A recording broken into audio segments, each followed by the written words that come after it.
Senhoras, senhores, internautas, espíritas ou não, são todos muito bem-vindos.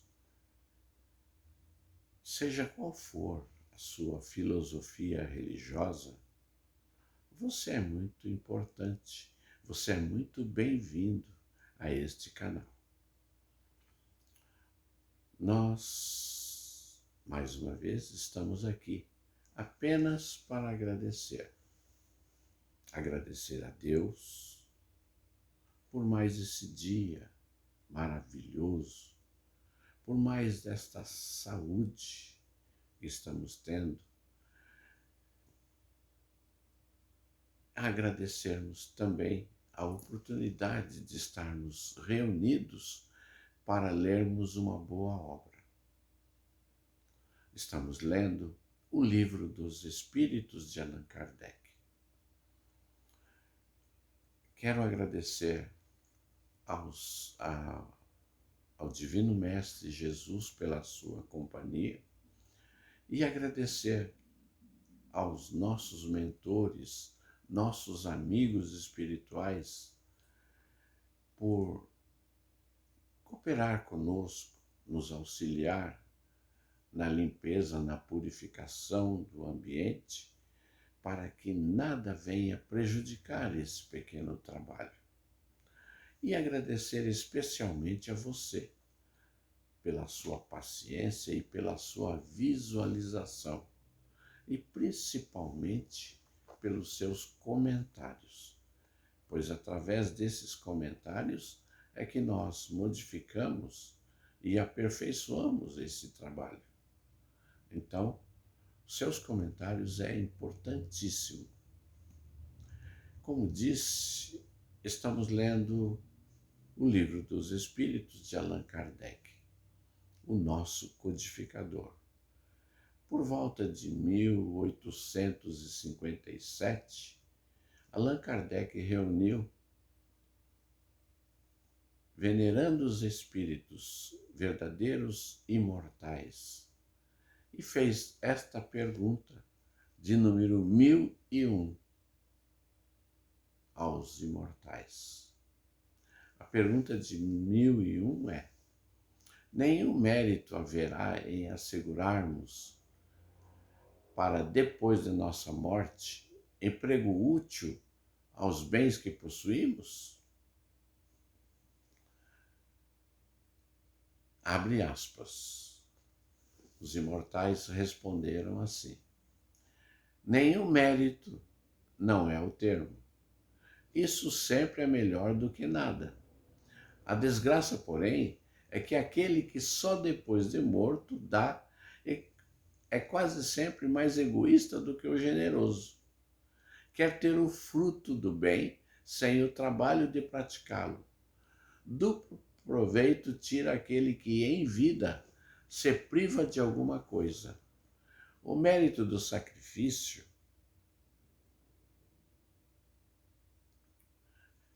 e o prazer de ver felizes os que lhe devem a felicidade.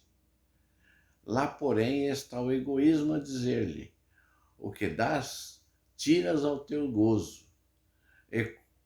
É como o egoísta fala mais alto do que o desinteresse e a caridade. O homem guarda o que possui, pretextando suas necessidades pessoais e as exigências de sua posição. Lastimai aquele que desconhece o prazer de dar. Acha-se verdadeiramente privado de um dos mais puros e suaves gozos, submetendo-o à prova da riqueza, tão escorregadia e perigosa para o seu futuro. Houve Deus, por bem, conceder-lhe como compensação a ventura da generosidade de que já nesse mundo pode gozar. Fecha aspas. 1002. Que deve fazer aquele que, em artigo de morte, reconhece suas faltas quando já não tem tempo de as reparar? Basta-lhe, nesse caso, arrepender-se? Abre aspas. O arrependimento lhe apressa a reabilitação, mas não o absolve. Diante dele, não se desdobra o futuro que jamais se lhe tranca. Fecha aspas.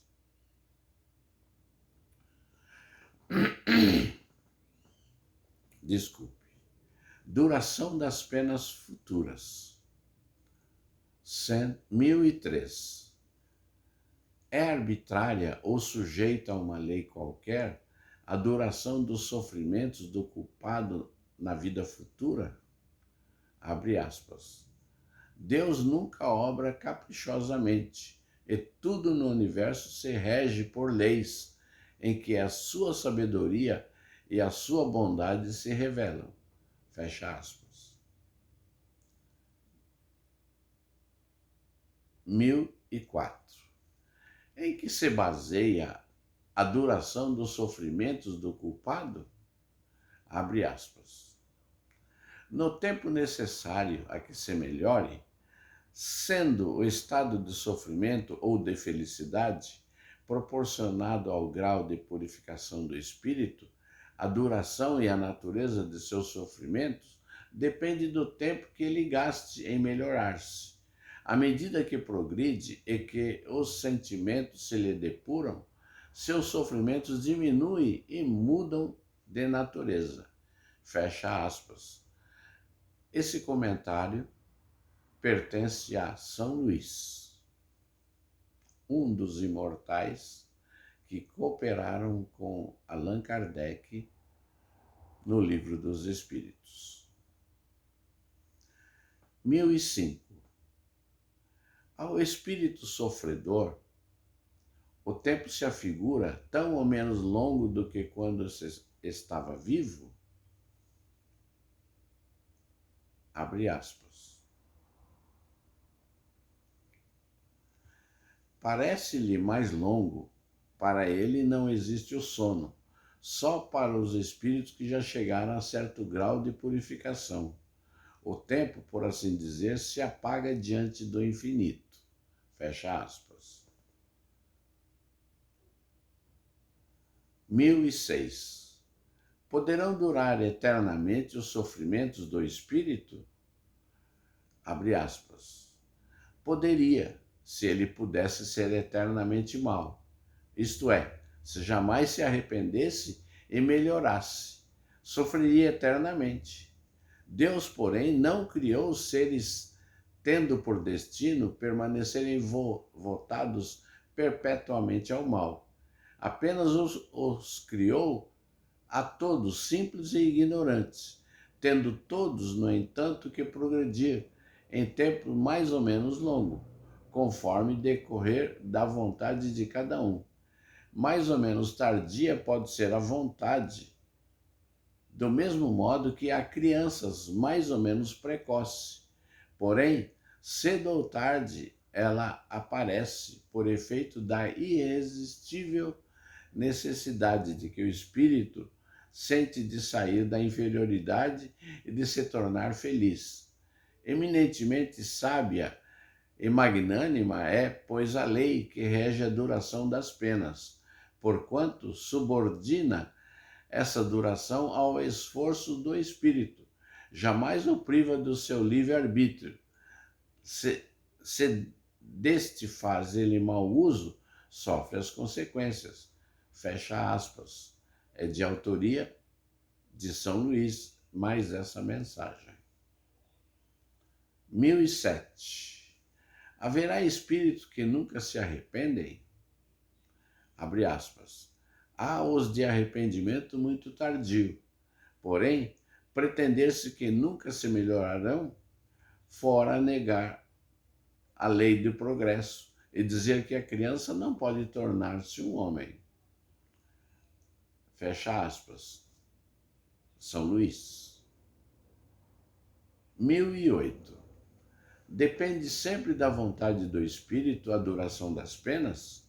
Algumas não haverá que lhe sejam impostas por tempo determinado?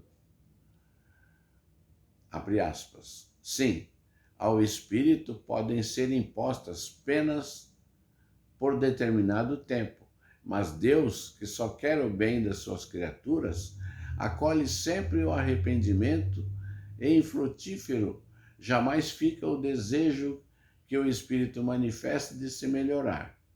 Fecha aspas. Mais uma de autoria de São Luís.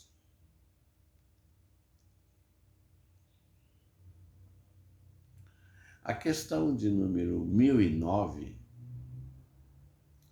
eu vou apenas formular a pergunta. A resposta, se Deus assim o permitir, transmitiremos amanhã. 1009.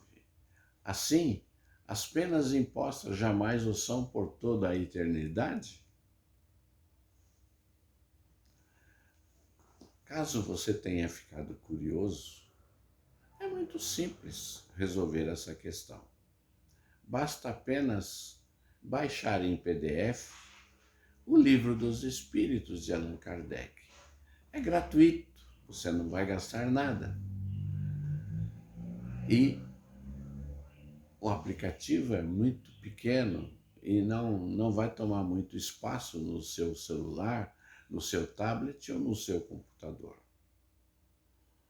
E assim, nós estudaremos juntos o Livro dos Espíritos, essa maravilha. Queria fazer um brinde a você, amado amigo. Deus o abençoe imensamente com sua paz, com sua luz, com seu amor, a sua saúde e ao seu trabalho.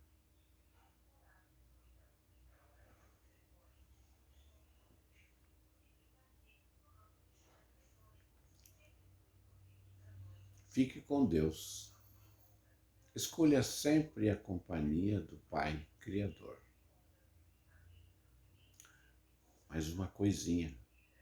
Hoje é terça-feira. É vida que segue.